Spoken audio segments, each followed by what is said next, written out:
بسم الله الرحمن الرحیم. زه یم احسان نسیم. نن موږ د یونین کونسل ګجبوړی مضافاتي علاقه غرضي علاقه سترامو ته راغلي یو او دې کې داسې یو کور دی چې د هغې داستان په اورېدو کې موږ ته راغلی ډېر دردناک دی. نو موږ غواړو دا چې د هغه کور داستان چې دی هغه تاسو سره شیر کړو. ولې د هغه کور خلک چې دی هغه د هغه خلکو منتظر دی چې الله رب العزت والا په دنیا کې ډېر څه ورکړي دي. نو راځئ د دې کور کوم حالات دي، ورځې شپې په دې کور کې څنګه تېرېږي او په دې کور کې یو معذوره دی چې هغه د دې کور کفیل دی، د مستقبل غړی دی، د روح ژوند څنګه تېرېږي دا تاسو سره شیر کوو. جی دې وخت کې موږ موجود یو د هغه کور سربراه سره چې کوم د دوو ښځو خاوند دی، پخپله د فالج ووهلی او د دوو ښځو اولاد چې دی هغه صرف یو متازه زوی دی. نو سخي ماما ما سره موجود دی، ده نه تپوس کوو چې د ده د ژوند ورځې شپې چې دي دا څنګه تېرېږي. السلام علیکم. وعلیکم السلام جی. څنګه حال دی؟ ښه خیر دی جی. سخي ماما دا راته ووایه جی چې په دې کور کې د څو وخت نه پاتې کېږي ته؟ دغه جو شل کاله به کېږي جی. شل کاله به نږدې کېږي باید. ښه دا کور ستا خپل دی که نه؟ نه خپل نه دی جی، نیکانو دی. نیکانو دی جی صحیح شو. سخي ماما دا راته ووایه مخکې کار چې دی کار روزګار به دې په خپله کوو، اوس څنګه ده؟ کار روزګار به مې کوه، خپل کور خرچه دا به مې کوله که نه. اوس هغې نه وتی یم جي. ولې وتی؟ ناجوړه یم که نه، یو مې پرېشن کړ دی، یو پالج وولی یم، یو وړوکی دا راته ناجوړه پروت دی. دا راته ووایه چې دا وړوکی چې ستا دی جی ستا څو ټوټل جات کې څو دي؟ یو لور ده، یو دا وړوکی دی، نور نشته جي. دغه جي لور دې واده کړې ده؟ نه. هغه هم دلته ده؟ او دلته ده.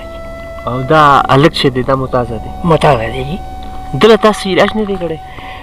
ډېر کړ دی جي، خو نشته د څه شي باندې وکړو نو، څه شی شته نه. اوس خو دغه ته دقسې کې متازه پروت دی نو. ښه دا راته ووایه د کور والا چې دي ستا جي یو کور والا دی که دوه دي؟ دوه دي جي. د دواړو نه اولاد دی که نه؟ دغه دوه جات دي؟ دغه یو مې مخکې وکړو که نه، هغې نه اولاد نه و، بیا دغه دویم مې وکړه، د هغې نه دا دوه واړه راکړه. په کوم سوچ چې دویم واده کړی چې خدای به اولاد راکړي؟ اولاد به راکړي، اولاد به راکړي خدای مغله. هغه جو دغه یو لوره یو زوی راکړه، هغه متازه دي، اوس د هغې په سوچ کې یم. تا به خو دې له د دویم کور کړي چې خدای به اولاد راکړي او هغه به غټ شي، هغه به ستا خیال ساتي، خو که داسې ونه شوه؟ هغسې ونه شوه که نه جي. اوس ما ته هغه متازه پروت دی. صحیح شو. دا راته ووایه باباجي که تا سره تا ډاکټرانو ته دا خپل ماشوم خولی؟ خوله مې دی ډېر جي. څه وایي ډاکټران؟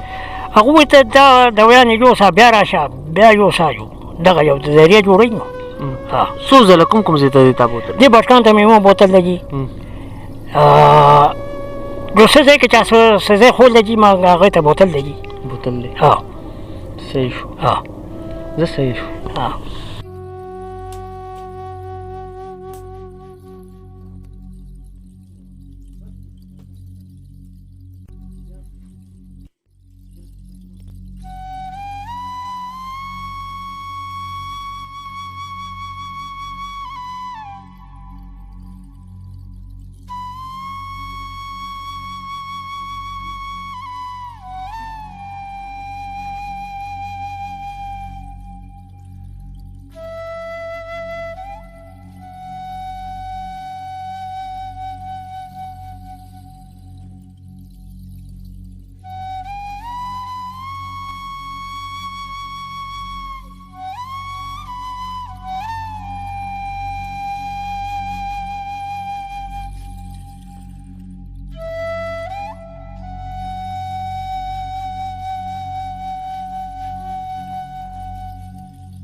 جی دې وخت کې موږ سره د سخي ماما لونلی کور ودانې چې دغه موجود ده هغې نه درو د کور په عقله باندې کې تپوسونه کوو چې دوی باندې کې ورځې شپې چې دي هغه څنګه تېرېږي او په کوم سوچ سره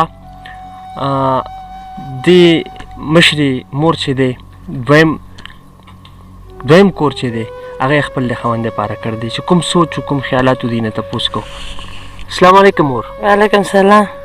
مور دا راته ووایه چې تاسو په دې کور کې د سخي ماما دوه ښځې یې او جد کې ستاسو څو دي؟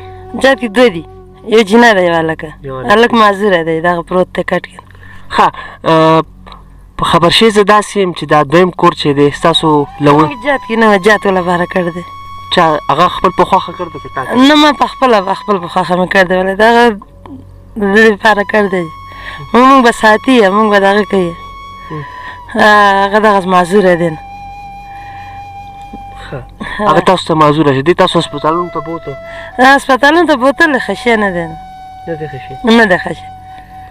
نو ته اوس تاسو ژوند چې دی هغه څنګه تېرېږي؟ دغه ګزاره هېڅ ګزاره نشته زموږ. ژوند ګران دی؟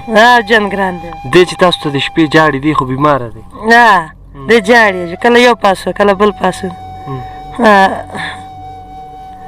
تاسو سره اوس هغه خلکو ته یا حکومت ته اپیل کوئ چې الله رب العزت ول هر څه ورکړي، هغو ته به څه پیغام ورکوئ چې تاسو سره مدد وکړي؟ موږ سره مدد وکړي نو موږ سپاریان یو. او د دې ماشوم د علاج دپاره؟ ماشوم د علاج لپاره دله پای هم نشته، څه دغه پای نشته، د ډوډۍ موډۍ خو نه خوري، څه شی نه خوري، دغه صرف پای څکي نو صرف پای څکي نو څه شی نه شي خوړی، دغه پای دغه کوو پای له ما ګنجایش نشته نو.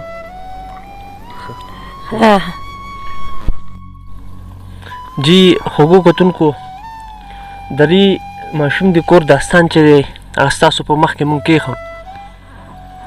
دا یو ماشوم دی او دا د سخي ماما دا امید و چې ماله به خدای اولاد راکوي او کیدای شي هغه زما سبا دپاره لاسونه خپې جوړېږي، په مشکل کې به زما سهاره جوړېږي. خو رب ته نوره منظور وه او دی په نور ازمایش کې واچو. نو موږ او تاسو له کوم خلک چې دی الله رب العزت وله دنیا هم ورکړ ده،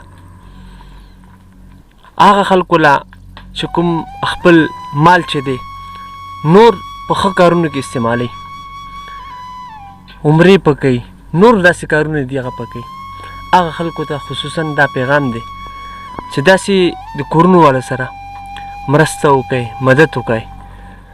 نو تاسو دا اپیل کوو چې کم از کم لږ ډېر د انسان نه څه کېږي دوی سره خامخا تعاون وکړئ، چونکې څه خلک داسې چې هغه زموږ د نظر نه لرې وي انسان ته پته نه لګي. نو دا هغه کور دی څنګه چې دغه مور ووي دا ماشوم چې دی د رزق نشي خوړی، صرف پی څکي او پی په داسې وخت کې پیدا کول د مهنګۍ په دور کې ډېر ګران کار دی. نو که تاسو لږ ډېر تعاون وکړئ یقینا د دې علاج چې دی هغه هم ممکن دی او د دې کور ډېرې بدې ورځې دي، دا ورځې چې دي دا هم ښه کېدی شي.